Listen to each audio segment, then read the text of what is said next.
il y a une relation qui lie ton cœur, qui est ton esprit, à ta bouche. Alléluia. Ce sont les outils les plus indispensables pour ton salut. Veillez sur ton cœur et veillez sur ta bouche. Je vais te donner quelques conseils. Parce que j'ai examiné la vie des chrétiens et je me suis rendu compte que Dieu nous demande les choses les plus simples. Parce que les choses compliquées, il s'en charge. Les choses compliquées sont tous les combats qui relèvent du combat spirituel. C'est l'esprit qui combat pour nous. Mais il y a des choses qui relèvent de notre volonté. Et la capacité que l'esprit nous a donnée, c'est de veiller sur nous. C'est veiller sur notre esprit, sur le cœur de l'homme, qui est son esprit, et veiller sur notre bouche. Donc, je vais te demander de maîtriser ton langage. Maîtrisez votre langage. La principale raison pour laquelle les enfants de Dieu stagnent, c'est leur langage. C'est le langage qui est connecté à l'esprit qui explique que les enfants de Dieu stagnent, s'arrêtent et parfois même tombent. Et je vais parler de ça parce que c'est un conseil très important. Alléluia. Lisons Matthieu au chapitre 12. Commençons au verset 30.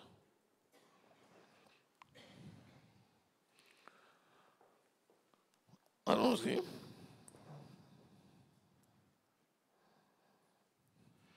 Celui qui n'est pas avec moi est contre moi, et celui qui n'assemble pas avec moi disperse. C'est pourquoi je vous dis, tout péché et tout blasphème sera pardonné aux hommes, mais les blasphèmes contre l'Esprit ne sera point pardonné.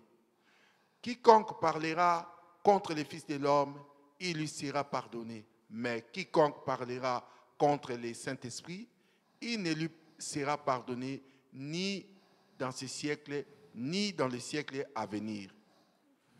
Ou dites que l'arbre est bon et que son fruit est bon, ou dites que l'arbre est mauvais et que son fruit est mauvais, car on connaît l'arbre par le fruit. Race de vipères, comment pourriez-vous dire de bonnes choses, méchants comme vous l'êtes, car c'est de l'abondance du cœur que la bouche parle. Continue. Oui. L'homme bon tire de bonnes choses de son bon trésor, et l'homme méchant tire de mauvaises choses de son mauvais trésor. Je vous l'ai dit, au jour du jugement, les hommes rendront compte de toute parole vaine qu'ils auront proférée. Alléluia. Par tes paroles, tu seras justifié et par tes paroles, tu seras condamné. Ce texte que nous venons de lire, c'est la clé de notre réussite en tant qu'enfant de Dieu. Si tu maîtrises ce texte-ci, tu vas progresser en tant qu'enfant de Dieu. Si tu ne le maîtrises pas, tu vas tourner en rond. Alléluia. D'abord, il dit, celui qui ne rassemble pas disperse. Matthieu 12, verset 30. Celui qui ne rassemble pas disperse. Ce verset est très fort. Celui qui ne rassemble pas disperse. C'est quoi rassembler? C'est celui qui bâtit la maison de Dieu. C'est-à-dire celui qui prêche l'évangile, mais aussi celui qui travaille à l'unité du corps de Christ. Si quelqu'un prêche l'évangile, c'est pour rassembler. Si quelqu'un joue le rôle de réconciliation entre les enfants de Dieu, c'est pour rassembler. C'est ça la mission que nous avons reçue. C'est pour ça que nous faisons fonction d'ambassadeurs, réconciliant le monde avec lui. Donc nous sommes des ministres de la réconciliation. 2 Corinthiens 5, versets 18 à 20. Nous faisons fonction d'ambassadeurs, réconciliant le monde avec lui-même, parce que nous avons reçu de Dieu la parole de la réconciliation. Donc, si nous avons reçu de Dieu la parole de la réconciliation, ça veut dire que nous rassemblons en réconciliant les païens avec Dieu et en réconciliant les enfants de Dieu les uns avec les autres. Celui qui ne fait pas ça, c'est un destructeur. Celui qui ne rassemble pas, disperse. Celui qui ne rassemble pas, c'est l'équivalent de celui qui parle des paroles de division. Parce que la dispersion, c'est le produit de la division. Et la division entraîne la destruction et la mort. Or, la plupart du temps, c'est avec la bouche qu'on va rassembler et c'est avec la bouche qu'on va diviser. Donc, maîtrise ton langage. Alléluia. Alléluia. La bouche parle de l'abondance du cœur. Nous venons de lire ça. Alléluia. La bouche parle de l'abondance du cœur. Ça veut dire que avant que ta bouche ne parle, elle va se nourrir de ce qui est dans ton esprit. Alléluia. Avant de revenir là, on va aller sur un texte. Prenons 1 Corinthiens au chapitre 13. Lisons les versets 11 et 12. Je vais vous montrer quelque chose. Après, on va revenir sur ce texte.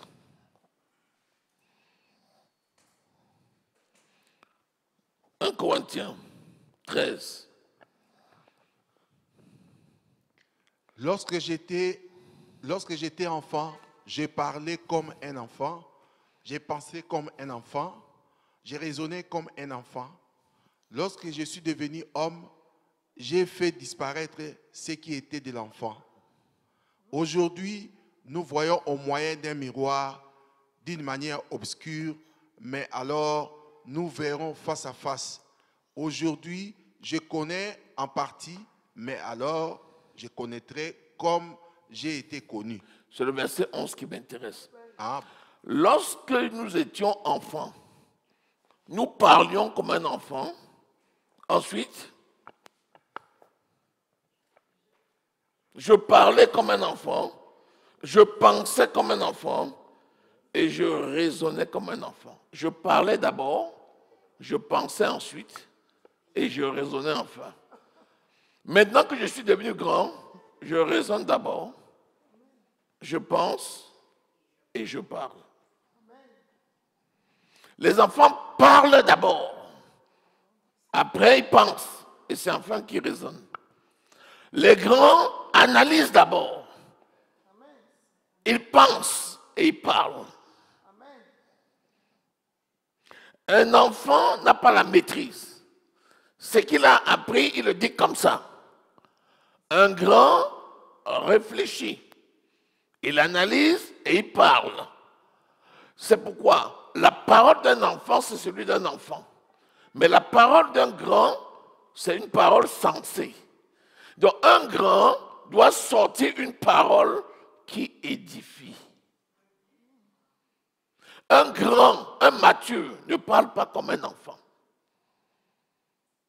L'enfant parle souvent avant de comprendre ce qu'il dit. Le mature comprend ce qu'il dit, puis il parle. Maîtriser ton langage, c'est avoir un esprit disposé pour recevoir toutes les informations que tu reçois, les analyser à la lumière de la parole, puis dans un deuxième temps seulement, parler. C'est ça la différence entre un enfant et un mature. Un mature, c'est quelqu'un qui est passé de l'étape d'enfant à l'étape de mature, de l'étape de charnel à l'étape de spirituel. Un enfant parle ce qu'il a appris. Un mature réfléchit sur ce qu'il doit dire et il dit ce qui bâtit, ce qui construit, ce qui édifie. Pourquoi? Parce que celui qui est enfant est jugé comme tel. Celui qui est mature est aussi jugé comme tel. Celui qui ne rassemble pas disperse. On attend d'un enfant qu'avec enthousiasme, il dise le peu qu'il a reçu. Et il sait le dire parce que c'est une joie débordante non maîtrisée. Mais on attend de la grande personne de rassembler le peuple de Dieu. Et c'est ce devoir auquel ceux qui sont supposés être matures manquent. Pourquoi? Parce qu'ils n'ont pas la maîtrise de leur langage. Alléluia.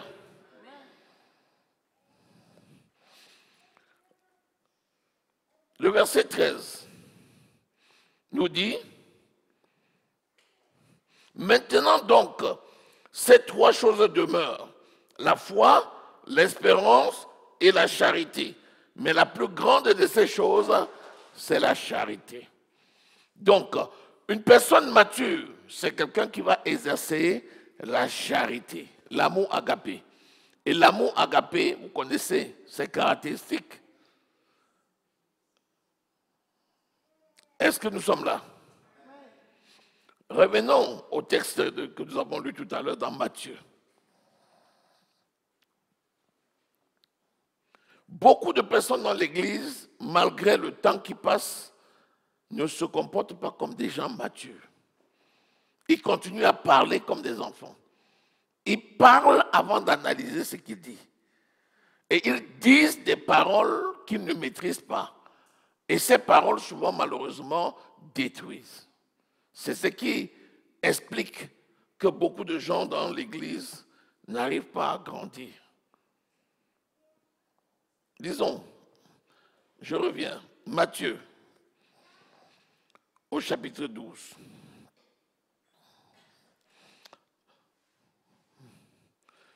Il leur répondit, lequel d'entre vous,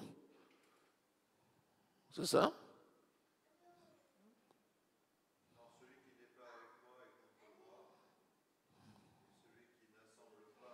Oui.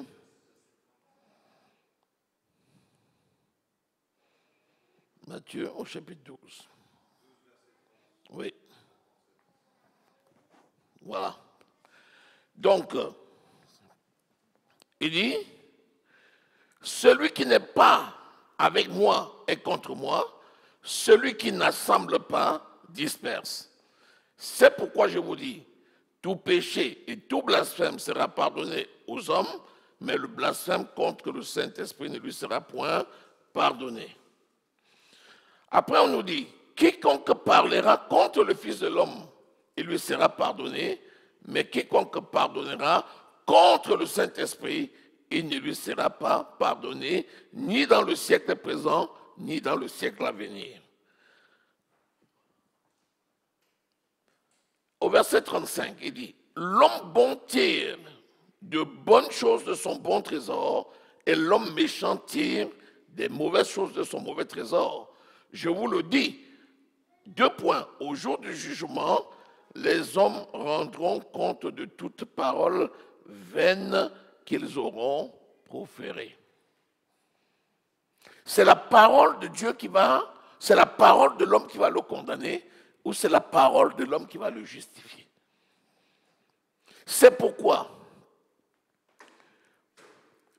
quand tu construis l'œuvre de Dieu, garde-toi de dire une parole qui peut provoquer la division. Si tu dis une parole qui peut provoquer la division, tu disperses. Et si tu disperses, tu blasphèmes. C'est pour ça que quand on grandit dans le Seigneur, il faut faire très attention. Plus qu'une personne supposée mature, c'est un partenaire du Saint-Esprit. C'est quelqu'un qui est supposé bâtir. C'est pourquoi il faut beaucoup maîtriser ta communication et beaucoup maîtriser ta parole. Il ne faut pas que les paroles soient contradictoires, parce que beaucoup de gens ont des paroles contradictoires. Il y a des gens qui disent des choses et ils font le contraire. Ils rendent un témoignage devant le peuple et ils font un travail de destruction derrière. Il dit, j'aime beaucoup le pasteur, mais il parle mal du pasteur derrière. Il dit, on enseigne beaucoup dans cette église, vraiment on prend soin. Et il s'en va et dit aux gens que lui, il n'est plus de l'église. Et c'est le sport dans cette église. Et c'est pour ça que beaucoup de gens sont détruits. C'est pour ça que je donne ce conseil. C'est pour ça que je donne ce conseil. Il faut faire très attention.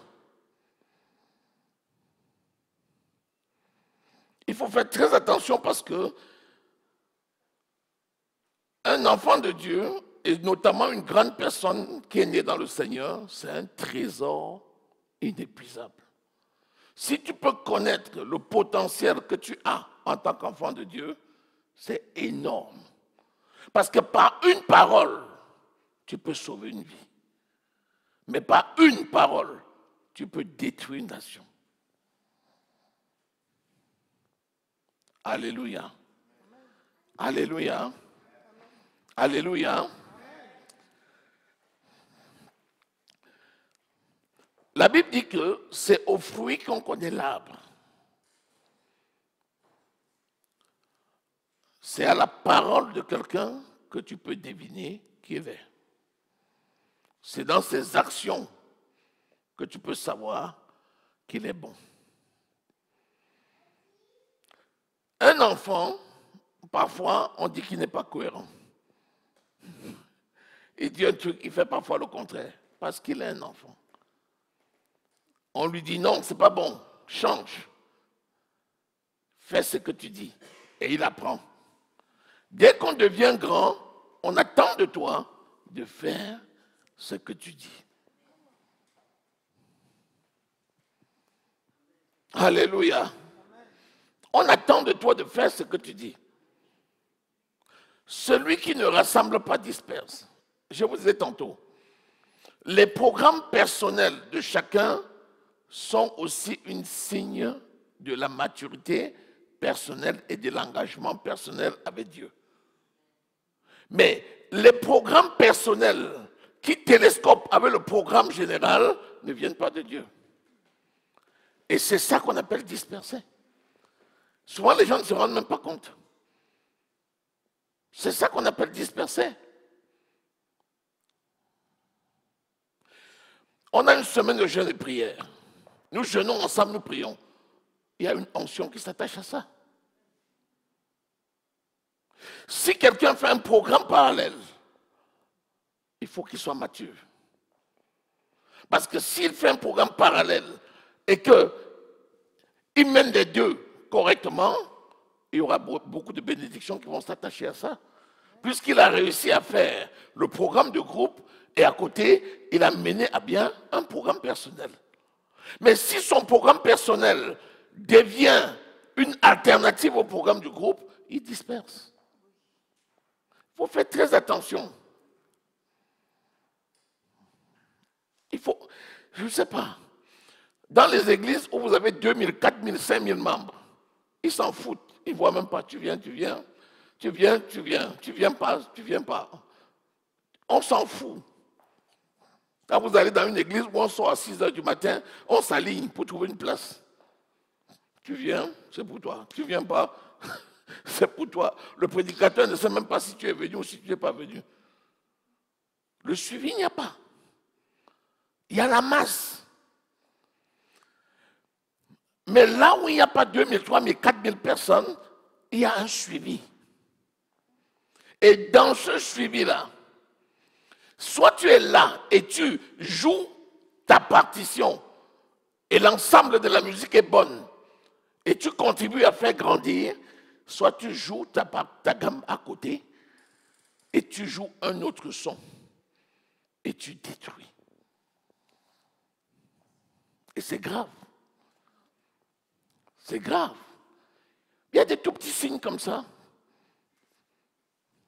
Pour vous dire la vérité, moi personnellement, en tant que serviteur de Dieu, je m'en fous. Je connais mon engagement avec le Seigneur et je connais ce que j'ai à faire avec lui.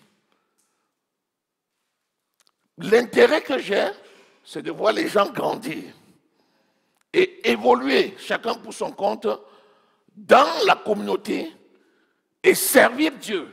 C'est ça. C'est ça qui doit animer les gens. Mais si quelqu'un n'est pas animé par ça, il croit être sage. Malheureusement, il détruit. Ce verset, il est très fort. Il dit, celui qui ne rassemble pas, disperse. Alors que d'un autre côté, on dit, celui qui tient des paroles qui divisent, disperse. Ça veut dire que si quelqu'un croise les bras et il ne fait rien pour rassembler, il est l'équivalent de celui qui disperse. Et donc, il faut faire très attention pour ne pas tomber dans un tel piège. Alléluia. Je te donne des astuces qui vont te permettre d'avancer. Je te donne des astuces qui vont te permettre d'avancer. Béni soit le Seigneur. Au verset 36, il te parle des vaines paroles. C'est quoi en fait une parole vaine? C'est celle qui s'oppose à celle de l'Esprit. C'est-à-dire que si l'Esprit de Dieu a donné une parole d'édification, si tu donnes une parole contraire, ta parole est vaine. Si l'Esprit de Dieu a réuni le peuple, tu viens, tu dis une parole qui les divise, ta parole est vaine. Si l'Esprit de Dieu a établi un serviteur, le serviteur donne la parole, tu t'en vas donner une parole contraire et tu parles contre le serviteur, ta parole devient vaine. Or, c'est de ça qu'on rend compte au Seigneur. C'est la parole vaine que tu auras prononcée. Parce que comme nous avons vu, Dieu a mis dans le cœur de l'homme la pensée de l'éternité et il a mis dans l'esprit de l'homme sa parole. Ce qu'il attend, c'est que de notre bouche sorte la parole de Dieu. Alléluia. C'est terrible. C'est terrible. Mais bon, c'est des constats, je suis obligé de vous le dire. Si je ne vous le dis pas, je fais mal. Alléluia. Il faut savoir que, lisons Colossiens 4, verset 6. C'est juste ce que le Seigneur attend de nous. Qu'est-ce qu'il dit? Colossiens 4, verset 6.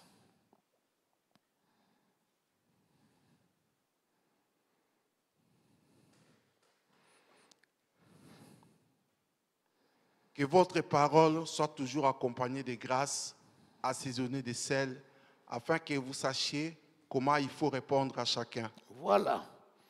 Que votre parole soit toujours accompagnée de grâce, assaisonnée de sel, afin que vous sachiez comment il convient de répondre à... C'est ça. Quand tu rencontres une personne, tu dois l'encourager. Tu dois l'exhorter à aller de l'avant.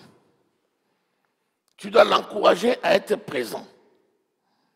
Tu dois l'encourager à ne pas perdre courage. Tu dois lui demander de poursuivre dans la bonne direction.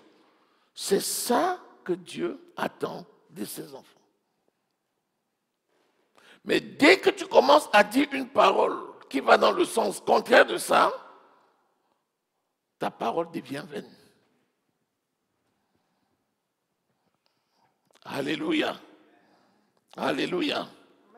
Regarde par exemple, toi tu viens à la veillée parce que c'est l'aboutissement d'une semaine de jeûne et de prière qui nous a tous réunis. Tu es en cohérence avec ta parole. Tu parles et tu viens. Celui qui ne fait pas ça, il n'est pas en cohérence. Tu vois? Imagine-toi maintenant que la personne ne fasse pas ça parce qu'il a décidé ainsi. Et c'est le cas de certains qui ont décidé ainsi. Il sait depuis au moins une semaine qu'il ne viendra pas. Il établit son programme.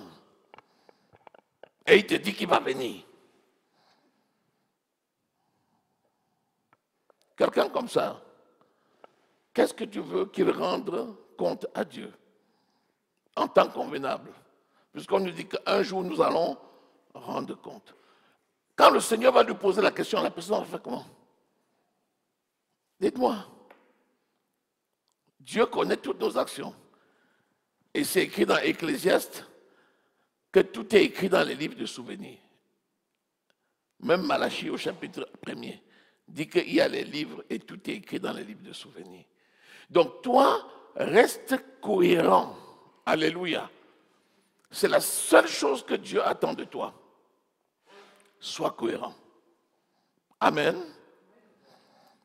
Sois cohérent. Dis les bonnes paroles d'édification.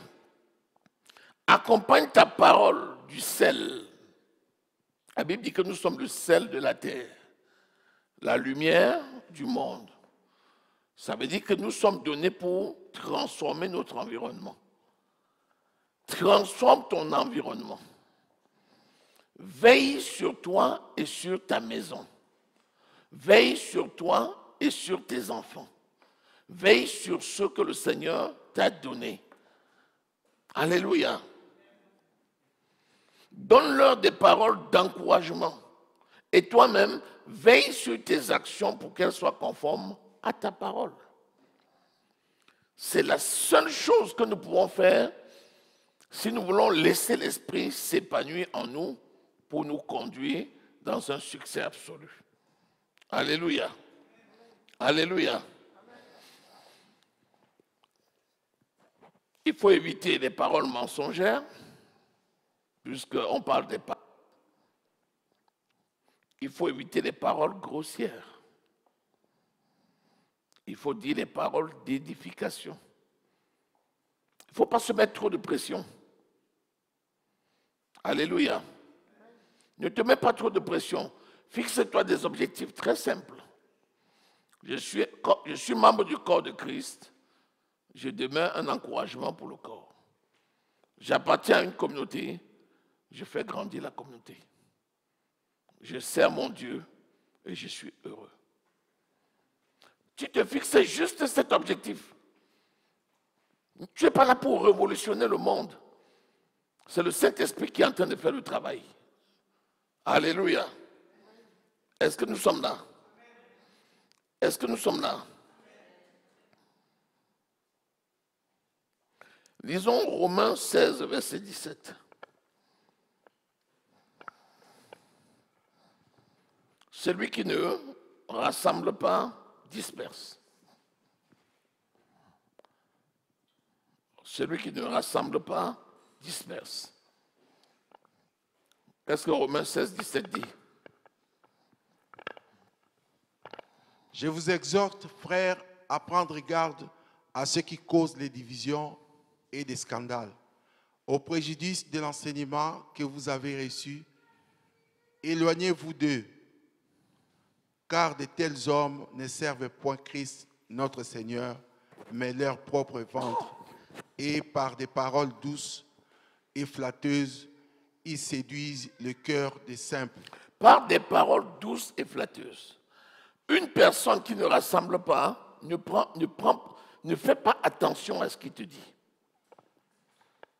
Parce que si tu fais attention à ce qu'il se dit, il va te corrompre dans son raisonnement. Quelqu'un qui rassemble, fais attention à ce qu'il te dit. Parce que ce qu'il te dit, il va t'encourager. Celui qui rassemble, c'est celui qui sert Christ. Celui qui ne rassemble pas, c'est celui qui ne sert pas Christ.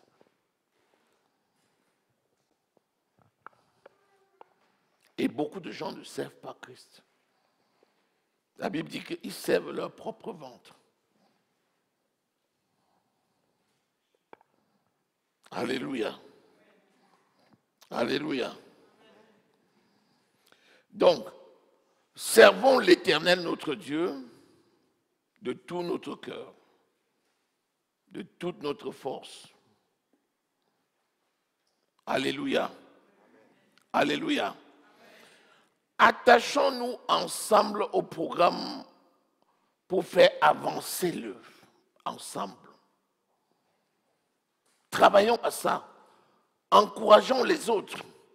Soyons toujours dans une dynamique d'encouragement. C'est très important. Parce que nous sommes à la veillée. J'ai remarqué, de plus en plus, on a des gens, chacun fait ce qu'il veut. Je viens le jour, je ne viens pas le soir. Je viens aujourd'hui, je ne viens pas demain. Ça ne peut pas marcher. On ne peut pas travailler comme ça. Ce n'est pas possible. Dieu veut des gens engagés, qui se tiennent la main et qui avancent ensemble. Parce que si tu tiens la main et nous avançons ensemble, on va réaliser des exploits. Mais si on n'a pas les mains tenues, si on n'avance pas ensemble, ça ne peut rien donner. Et c'est ce qui explique que les gens n'arrivent pas à grandir avec le Seigneur et à réaliser des grandes choses. Les gens, on fait des choses, mais ce n'est pas ce que le Seigneur veut. Il y a des dimensions de l'onction que le Seigneur veut nous faire atteindre. Mais il veut juste des gens disposés. Alléluia. Béni soit le Seigneur. Ce que je viens de te dire là, si tu mets ça en application, tu n'as même pas besoin de faire un effort. Tu n'as pas d'effort à faire pour avoir l'exaucement de tes prières. Hein?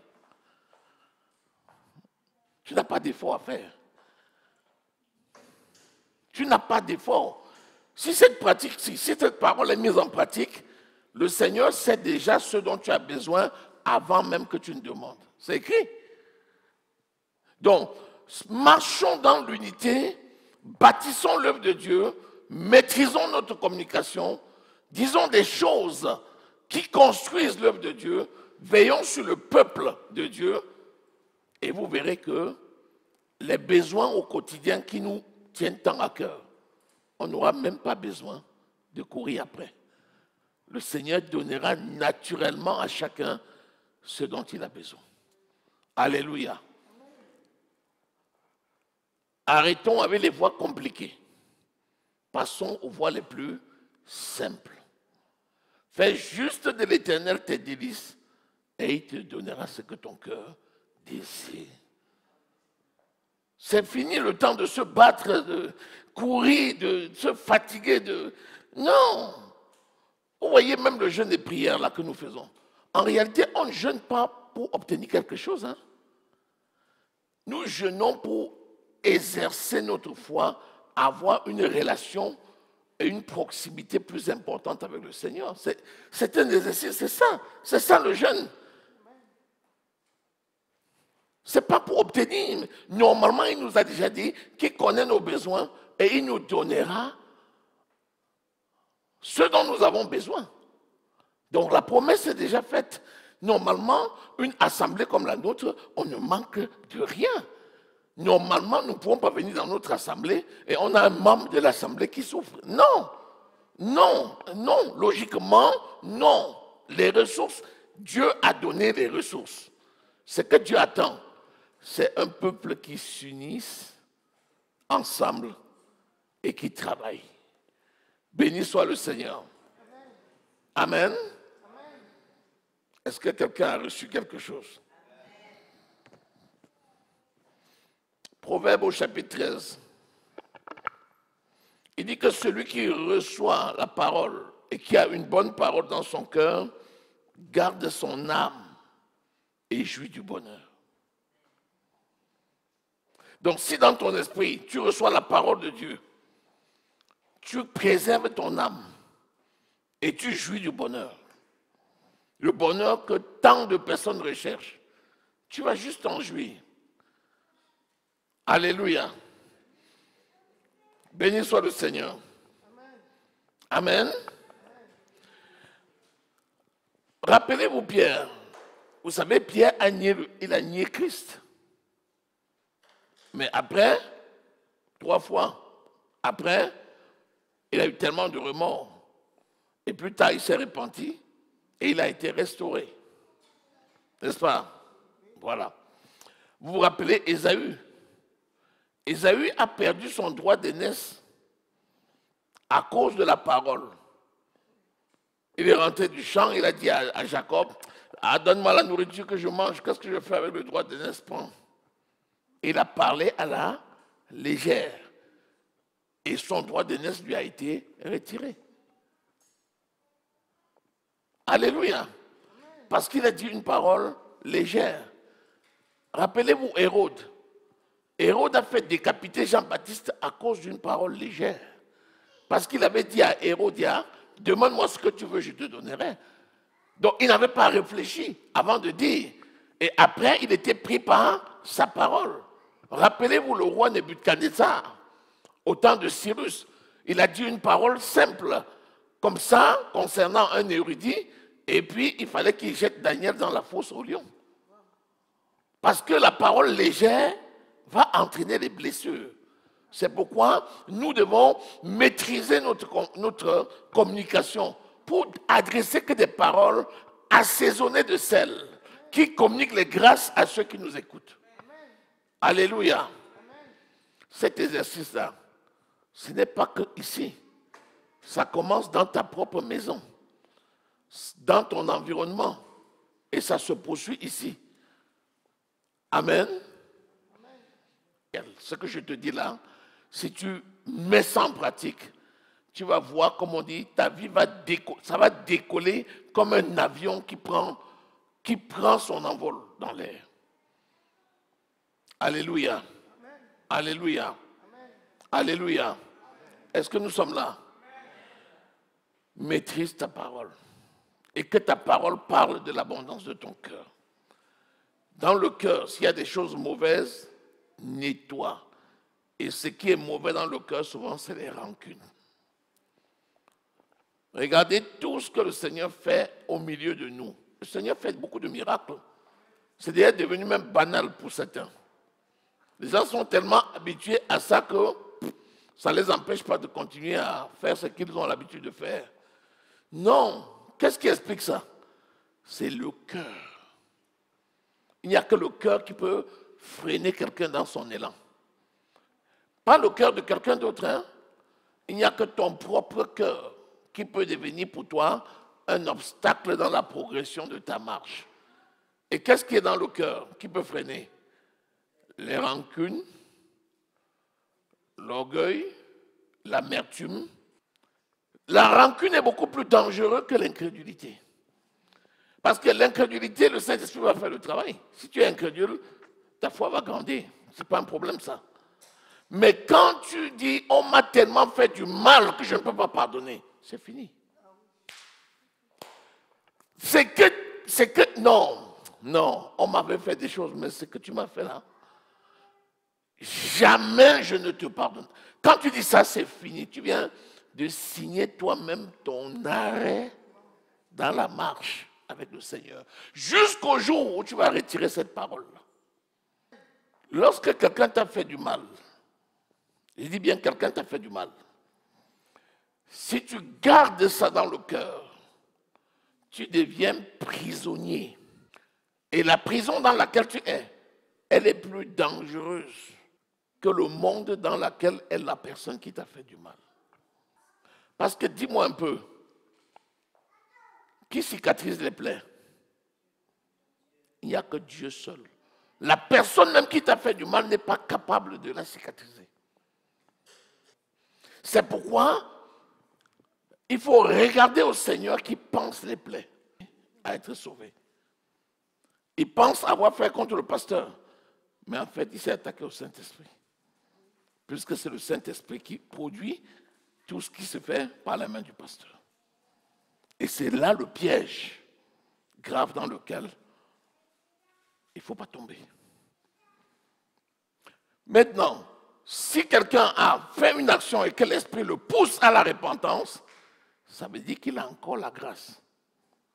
C'est pour ça que quand Simon était venu donner l'argent à Pierre, pour que Pierre prie pour lui, pour que lui aussi obtienne le pouvoir, la capacité de faire des miracles, Pierre lui a dit, prie toi-même le Seigneur s'il était encore possible que tu sois sauvé.